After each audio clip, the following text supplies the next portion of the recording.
important, deeply disturbing at a psychological, at a marital, at a personal level is reduced to this. But would you say what the Supreme Court has established as an 8-pointer for alimony, for deciding alimony, maintenance, and so on and so forth, not a first, it's already established, but sheds an important light? Shoni Kapoor. So I'll just take half a minute to rebut something to make a very important point. Number one, laws can be made for one person. Nirbhaya made a law. Vishakha guidelines made a law.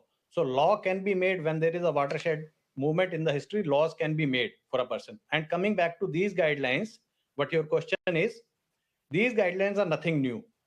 Similar guidelines have come multiple times. But where is the implementation? And what happens? How these guidelines are implemented? There is something called future prospects. What does future prospect means? For a person like me, it can mean something else. For a person like you, it can mean something else. And when we talk about women who were working, who have the capacity to work, where is a woman who is educated, who has left her job just to get alimony or maintenance? So please, my point is, don't reduce a divorce to an alimony settlement. And if you have to reduce divorce to an alimony settlement, let us talk only about alimony. Let's not bring any criminality into it. Let us forget that 498 case filed, domestic violence cases filed. If all the cases and 95% of the cases settle out of court, let us sit together. Let us have a 3-member jury. Let them decide what is the fit alimony and let us get done with it. If it is money, then let us talk. Shoni Kapoor, 30 seconds. I want to ask you one question. So do you agree? Do you agree with this? And I'm asking you to get a perspective before I get an advocate, Rekha. Is it increasingly or majoritarianly her welfare versus his finances? Is this what it comes down to? I'm asking you this because is alimony essentially a gender neutral or a man's prerogative? Because I have seen courts where they've ordered women to pay for the alimony as well. And this has happened, I think, in the Bombay High Court, if I'm not wrong. How many cases? How many cases? Rare. How many cases? How many cases? 1 out of million. 1 out of million. Why is it rare? I'm trying to understand this. Why is it rare? So 1 out of million. Why is it rare? Is it the law? Is it the implementation? Is it the interpretation? It is the mindset. It is the mindset. Or is it because men largely in a society earn more? What is it? Yes, it is largely that the men earn more, but it has become that a man cannot sit at home. See, there are men who are genuinely out of job. There are men who have lost their job because of some physical or mental disability.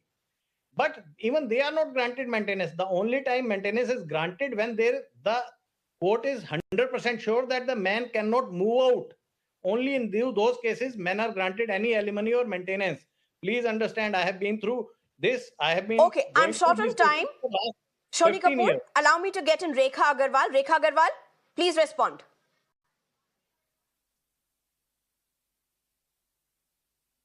I would say over here that more and more, as you said, that in our society, generally it is the man who earns more.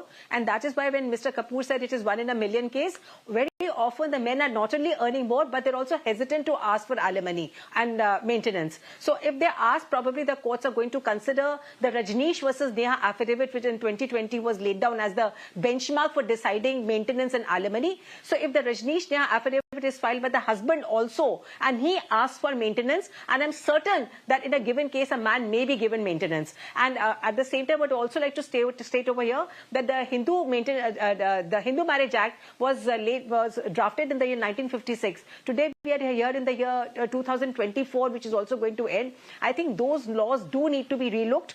And maintenance, interim maintenance should be granted also to men in a given case if he asks for it and if he's not earning sufficiently.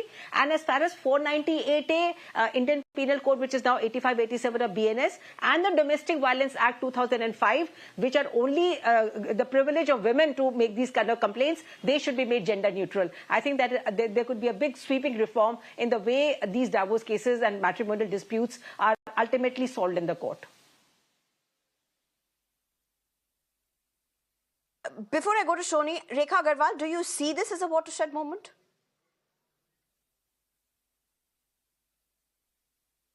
I do. I do see it as a watershed moment Rekha Agarwal? because this man was an educated man. Here, Atul was a yes, Atul Subhash was an educated man. He was not somebody who just, took his life, in the heat of the moment. So he has gone through the entire, bloodshed and tears, he's shed in this entire litigation which he's been facing in Jaunpur. So I do think I practically have just 1 minute. I would like to go very quickly. The laws which Sony have become Kapoor. almost archaic. Sony Kapoor.